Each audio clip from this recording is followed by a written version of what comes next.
Ang susunod na programa ay rated PG. Patnubay at gabay ng magulang ay kailangan sa mga batang manonood.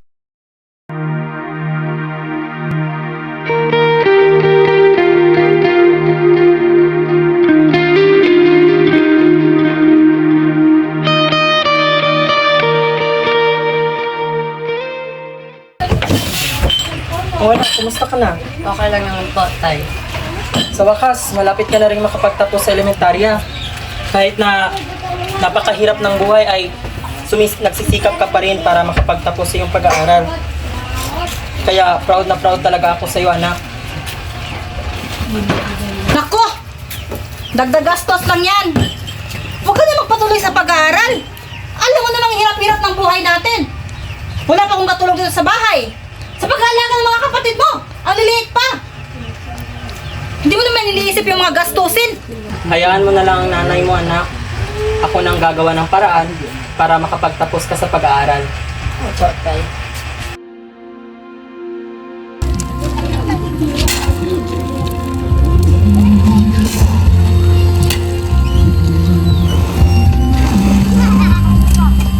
Kanya, tapos ka na ba dyan? Hindi pa po, sir. Sige, tapusin mo muna yan at pumunta ka sa akin kasi nagbibigay ko sa iyo yung sweldo. Maraming salamat po, sir.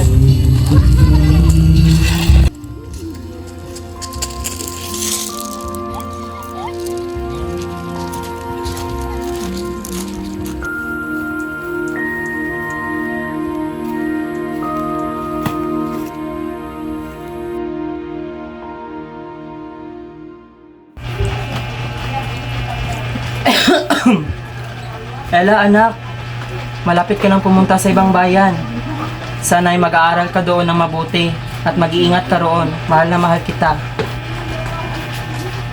Maraming salamat po, Itay. Mag-aaral po ko ng mabuti para sa inyo. Tsaka alam ko kasi na mahirap talaga ang pag-aaral, pero pagsisipagan ko po upang matupad natin ang ating mga pangarap at mabigyan ko kayo ng magandang buhay ni Nanay. Hay nako, Tonyo! Bakit mo pa pinapaaral yung anak mo? Wala na nga tayong pera. Ang dami-dami pa nating gastusin dito sa bahay.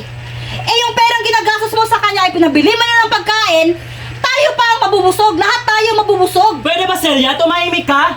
Hayaan mo na ang anak natin na makapag-aral. Kung siya ay makakatapos ng pag-aaral, mas makakatulong siya sa atin. Pero matagal pa yon, Tonyo! Kahit na! Ako din ang maghahanap ng paraan para makapag-aral ang anak natin. Tumigil ka na sa pag-aaral mo, Ella. Magtrabaho ka na lang. Hindi ako papayag sa iyong desisyon. Para makatulong ka! Ako ang ama, ako ang Makatulong ka magdidesisyon sa para sa gastusin anak mo sa natin. bahay. Nay, Tay, tama na po. Nay, ipinapangako ko po na gusto ko talagang magtatapos ng pag-aaral. Ito lang ang tangi nating paraan upang makaahon tayo sa kahirapan. Hindi lang ako ang makabinipisyo dito, kundi tayong lahat. Maiahon ko kayo sa kahirapan. Pero bakit ipinagkait nyo sa akin yun?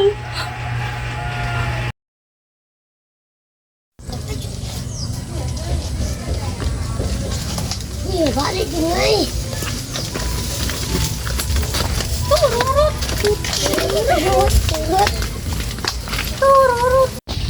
Tay, aalis na po ako. Ipinapangako ko po sa inyo na mag-aaral po ako ng mabuti. At mag-iingat din po kayo dito, ha. Kayo ni Richard, kayo ni Inay, aalagaan niyo po siya. Huwag po siyang pababayaan. At saka, Tay, pinapangako ko din po na hindi po ako magpapasaway kina Lola at Lolo. Mag-iingat ka roon, anak. Huwag kang magpapagutom. Opo, Tay, mag-iingat din po kayo dito, ha. Mag-ingat ka po, ate. Salamat, Richard. Miss kita. Paalam na sa inyo, mamimiss ko kayo.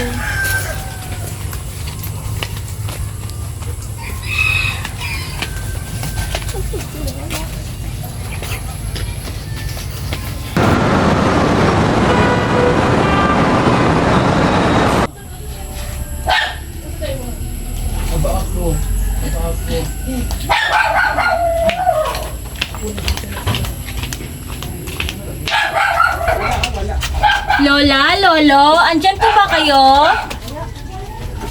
Lola! Lolo! Ikaw ba yan? Andito ko na po ako. Mano po, Lola. Kalain ka na dyan. Mano po, Lolo. Mabuti naman pag nakarating ka rito ng ligtas, Apo. Opo, salamat po sa Diyos sapagkat inihatid na po ako dito ng ligtas. Halika, halika. Kumusta ang biyahe po? Okay lang po, Lola. Medyo nakakapagod lang. Apo, kamusta naman ang mga magulang mo? Sila Inay at Itay, okay lang din naman sila doon kasama si Richard. Mabuti kung ganun. Opo, Lolo. Sa awa ng Diyos. Apo, yun ang iyong magiging silid. Pasensya na't hindi kalakihan ang aming tahanan, Apo ha. Alis lang po yun, Lola. Ang halaga sa akin ay makapag-aral ako. Tsaka alam ko talaga na mahirap talaga ang pag-aaral. Ngunit kailangan ko talagang paghirapan upang maabot ko ang aking mga pangarap. Lola, Lolo, maraming salamat sa iyong tulong, lalong-lalo na sa pagpapatira sa akin dito sa inyong pamamahay. Tsaka kung makapagtatapos man ako ng pag-aaral, pinapangako ko po sa inyo na babawi po ako sa inyo sa lahat ng mga tulong at sakripisyo na iyong ibinigay sa akin. Aba po! Huwag mo nang isiping bumawi pa sa amin ng lola mo. Ang mahalaga ay mag-aaral ka ng mabuti.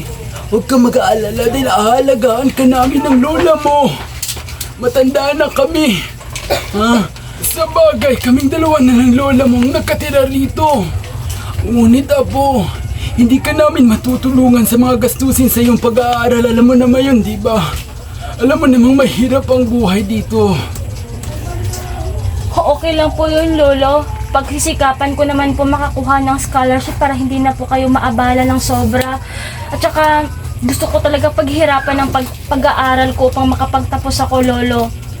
Mabuti kung ganun, apo. Sige na, Apo, magpahinga ka na at maghahanda muna ako ng pangapunan. Tutulungan na po kita, Lola. Sige na, Apo, magpahinga ka na. Huwag mo na Kaya ko kaming alalahanin, ha? Importante yung magpahinga ka dahil alam naming pagod ka. Sige na. Maraming salamat po, Lola, Oo, Lolo. sige na, sige na.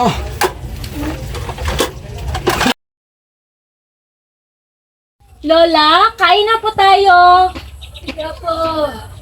Halika na po. Lagyan mo nga ako rito, apo. Opo, Lolo. Salamat. Ayan po sa'yo, Lola. Maupo ka na. Apo, bukas na pala ang araw niyong pasukan. Handa ka na ba? Opo, Lola. Handa na po ako at saka nakabili na rin po ako ng gamit. Saka ready na po ako. Pero alam mo niyo, Lola, Lolo, medyo kinakabahan lang po ako kasi alam niyo na mahirap talaga ang mag-aaral pero susubukan ko po. Sige, kumain muna tayo. Kumain mo na tayo, ha? Sige po, Lolo. Magpakabusog ka. Opo, Lolo, kayo din.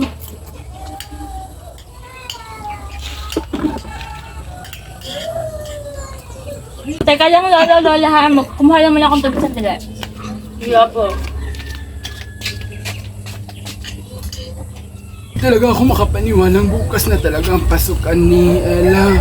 Sana kayanin niya. Sigurado naman akong makakaya ng ating apo kasi porsigido naman talaga siyang mag-aral. Malaki na talaga ang apo natin, no? Oo. Ang bilis ng panahon.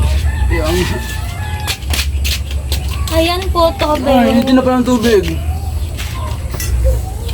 Salamat, apo.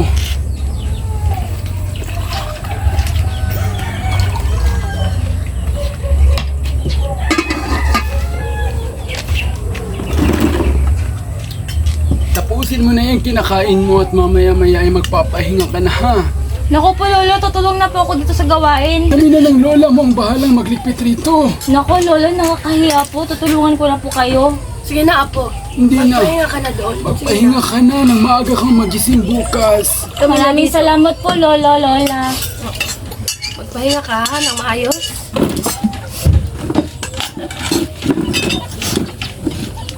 Ayos na po ako. Mauna na po ako sa inyo. Sige, magpahinga ka ng mabuti, apo.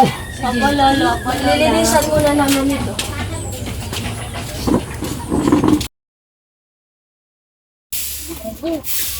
Lola? Lolo, aalis na po ako. Sige ako, mag-ingat. Mag-iingat po kayo dito at saka... Mag-iingat ka rin, apo, ha? Huwag mong pababayaan ang sarili mo. Opo, Lolo, at saka kayo din dalawa. Bawal kayo magpuyat kasi nakakasira yan ng kalusugan nyo. Sige na, malis ka na at baka mahuli ka pa. Paalam, Lolo, Lola. Sige na. Ang pag-aaral ha. Opo.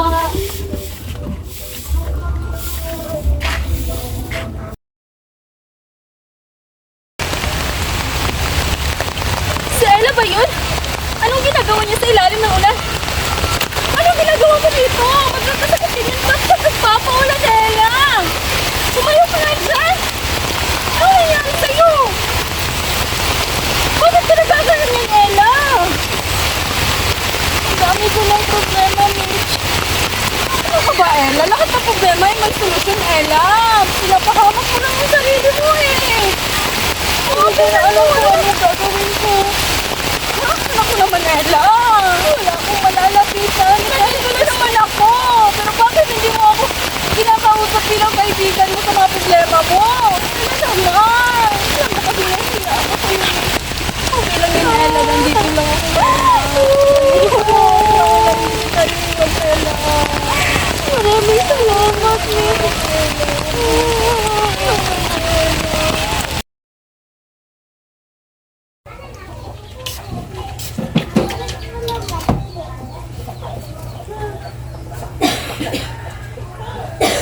Apo, Lola? ngayon ang araw na ngayong pagtatapos sa sekundarya. Kami labis na nasisiyahan sapagkat nakayanan mong hindi mo makita ang iyong mga magulang sa matagal na panahon para sa iyong mga pangarap. Alam mo, Lola, para sa pangarap, gagawin ko po lahat kahit na mahirap.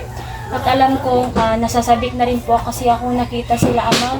At saka alam ko matutuwa sila kapag umuwi ako nadala ang aking diploma. Tsaka alam mo, Lola, gusto ko na talaga silang mayakapin. Miss na miss ko na sila. Oh, andito na pala ang iyong lolo. Magandang umaga po. Mano po? Pagpalain ka ng Diyos. Pinabati kita sa iyong pagtatapos, Apo. Sa wakas at matapos ka na rin. Maraming salamat po, Lolo. Maraming salamat, Lola, kasi grabe talaga ang mga sakripisyo na yung ibinibigay sa akin. Asahan niyo po, Lola, Lolo, pagdating ng panahon kapag nakakapagtrabaho na po ako, lahat po ng sakripisyo na yung ibinigay sa akin na ibabalik ko po sa inyo at tutulungan ko po kayo. Maraming salamat, Apo, ha. Pagigihan mo ang iyong mga plano sa buhay mo, ha. Opo, Lola, para sa pangarap po.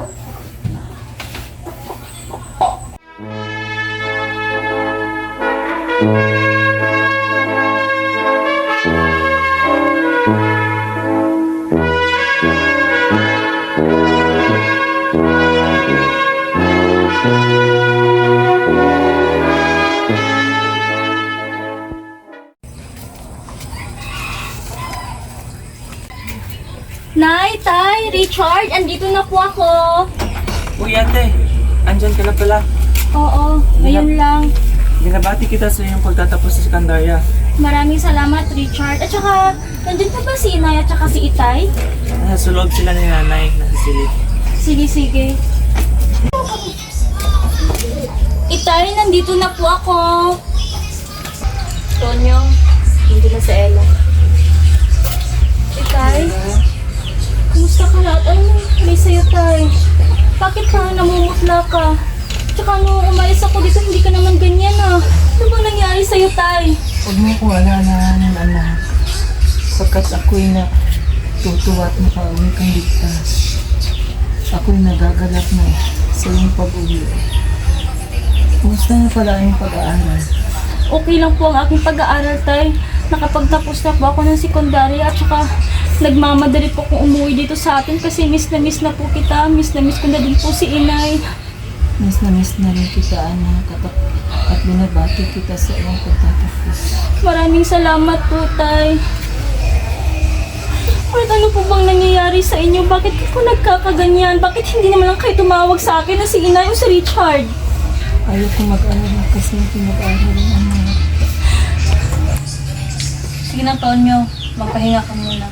Mag-uusap na kami ni Ella sa labas. Sige, Itay. Magpahinga ka muna dyan. Mag-uusap lang kami ni Inay sandali. Babalikan kita pagkatapos namin mag-usap.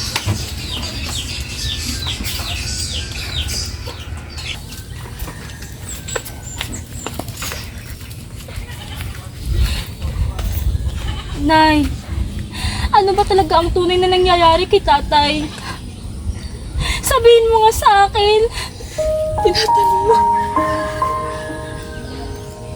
Makinig ka sa akin, Ella. May sakit ang tatay mo. Bakit hindi mo sinabi sa akin? May cancer ang tatay mo, Ella. Nanay naman, nasa elementarya ka pa, hindi niya gusto sabihin sa'yo. Gusto niya ilihim lang sa'yo. Yung malalaman na naging sekundarya ka na. Bakit hindi mo sinabi sa akin? Yung dapat magkapunta sana ng tatay mo.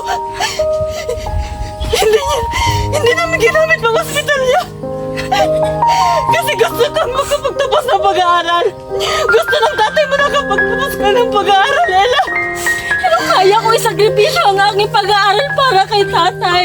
Ano pa bang magagawa ko doon, Ella? Kung sinabi mo sa akin, edi sana masolusyonan natin kung problemang iyan. Bakit, Nay? Bakit hindi mo sinabi sa akin? Araw na lang ang hinihintay natin ng tatay mo, Ella. Hindi natin alam kung kailan siya mawawala, Ella. Hindi ko yan matatanggap. Kailangan natin siyang ipagamot. Masyado kang mahal ng tatay mo, Ella. Handa niyang isakripisyo ang buhay niya para sa'yo.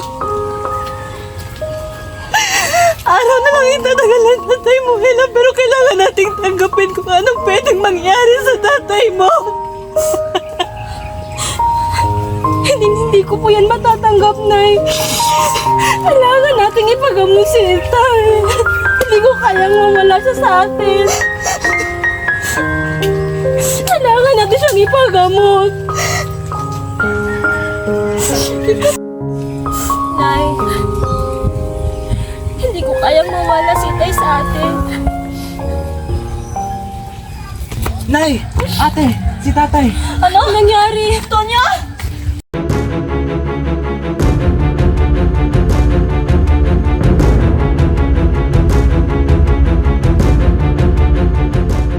Tonya! Tonya, ano nangyari sa'yo, Tonya? Tay, anong nangyari sa'yo, Tay? Ella, anak. Tay, Pagod na pagod na ako, tay. Ikaw na lang ang hinihintay ko. Sapagkat ako'y magpapahinga. Huwag mong pababayaan ang iyong sarili. Pangako mo sa akin na magtatapos ka ng pag-aaral at makakamit mo lahat ng iyong mga pa. Ikaw na rin ang bahala kay Richard sa mga kapatid mo. Celia, mahal. Ikaw na ang bahala sa mga anak mo. Mahal na mahal tayo. Tonya! Tonya! Tonya! Tay! Gumising ka, Tonya!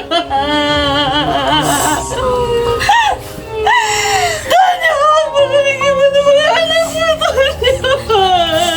Gumising ka dyan! Tonya! Huwag ka bumida! Huwag mo po kaming iwan ni Nanay! Tonya! Hindi ko kaya malaga! Tonya! Tonya!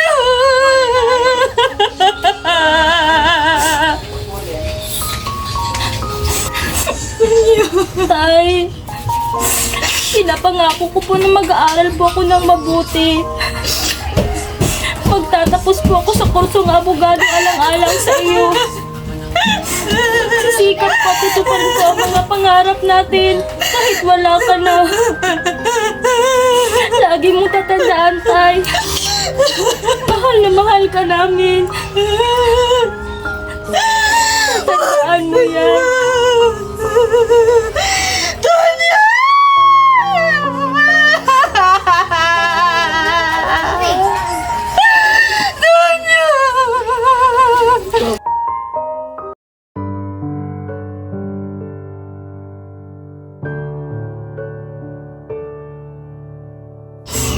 Itay. Nay, kailangan natin iayusan si Itay. Yeah.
Bakit po ganun, Tay? Pangarap ko. Ang lahat po ng pagsisikap ko ay dahil sa iyo. Pero bakit ngayon? Bakit mo kami iniwan ni Inay? Akala ko ba ikaw yung magsasabit ng medal sa akin? Pero bakit ngayon wala ka na? Paano na kami? Hindi ako nasanay na wala ka sa amin.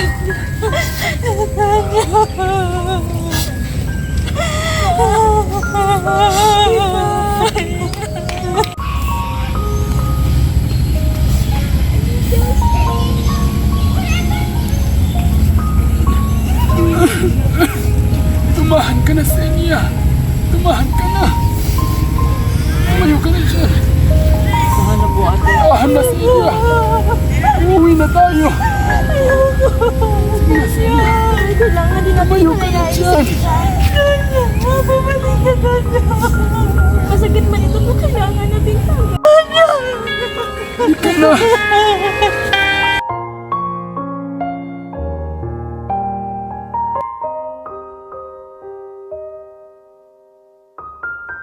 Celia, tumahan ka na. Ay, tama na po. Kailangan nating tanggapin na wala na si Tonyo sa buhay natin.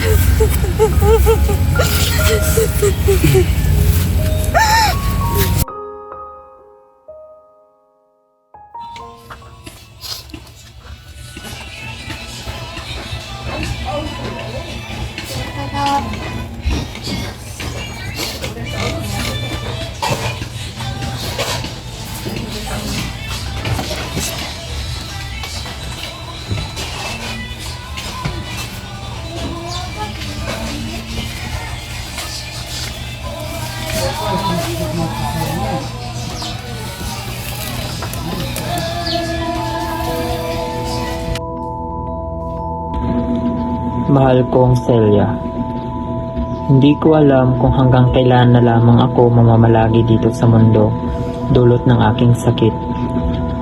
Kaya sa sandali ng aking kamatayan ay idadaan ko na lamang sa sulat na ito ang matagal ko na inililihim sa iyo. Noong panahong una kitang nasilayan ay hindi ko maiwasang mabighani sa iyong kagandahan. Ngunit sa mga panahong ding iyon ay nalulung ako sa pinagbabawal na gamot, kaya nawala ako sa aking tamang pag-iisip. Kung kaya ay nagawa kong saktan at pagsamantalahan ka. Oo, Celia, ako ang lalaking gumahasa sa iyo. Hindi ko lang magawang sabihin sa iyo dahil ayaw ko ang kamuhian mo ako. Kaya nung nalaman ko na nagdadalang tao ka ay hindi ako nagdalawang isip na ligawan at akuin ang batang dinadala mo. Labis ang aking saya noong natanggap mo ako bilang tatayong ama sa magiging anak mo. Kaya minahal ko ng labis si Ella. At kaya rin na pinili ko na pag-aralin siya kaysa unahin ang pagpapagamot sa akin. Para dun man lang ay makabawi ako sa inyo at mapagbayaran ko ang lahat ng kasalanan ko sa inyo, lalong-lalo na sa iyo, Celia. Sana ay mapatawad mo ako at matanggap mo na rin si Ella sa buhay mo. Mahal na mahal kita, Celia. Kayo ng mga anak ko. Ate! Ano nangyari sa inyo? Mamaya ka! Ate, kung meron pa kayong problema, let's go! Ate, kung meron pa kayong problema. Ano ba? Umalis ka! Umalis ka! Ate, kung meron kayong problema, pwede naman natin pag-usapan. Hindi natin pwedeng idaan sa maling gawain. Hindi mo ko nag-intindihan! Umalis ka! Hindi ko kailangan ng tulong mo! Ate, mapag-uusapan natin yan! Tanya!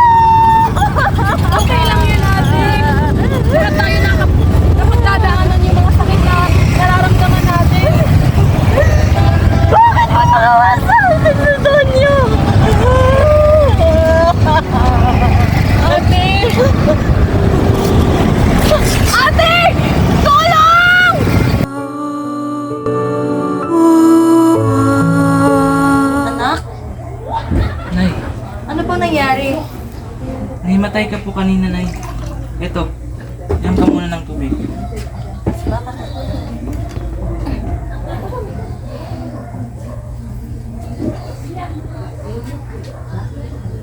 Anong ginawa mo kanina sa tulay, Nay?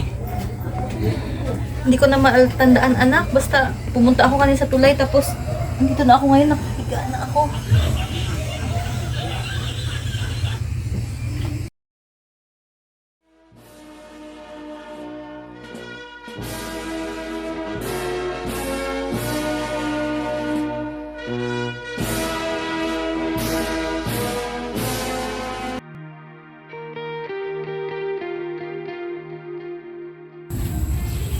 Hello, Tay.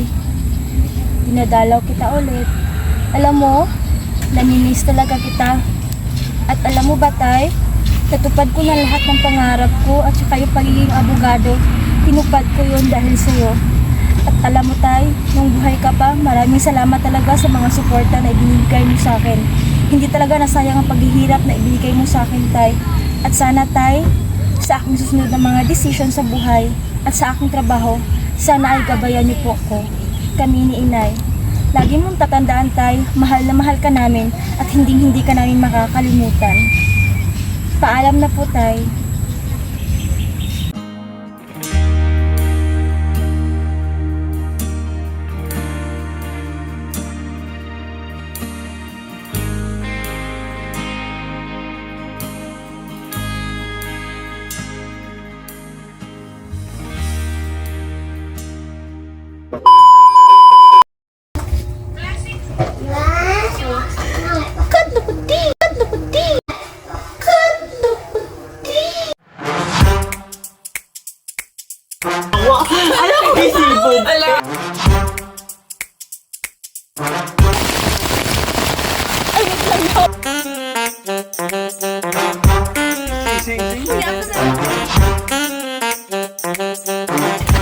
Balik, maot ka.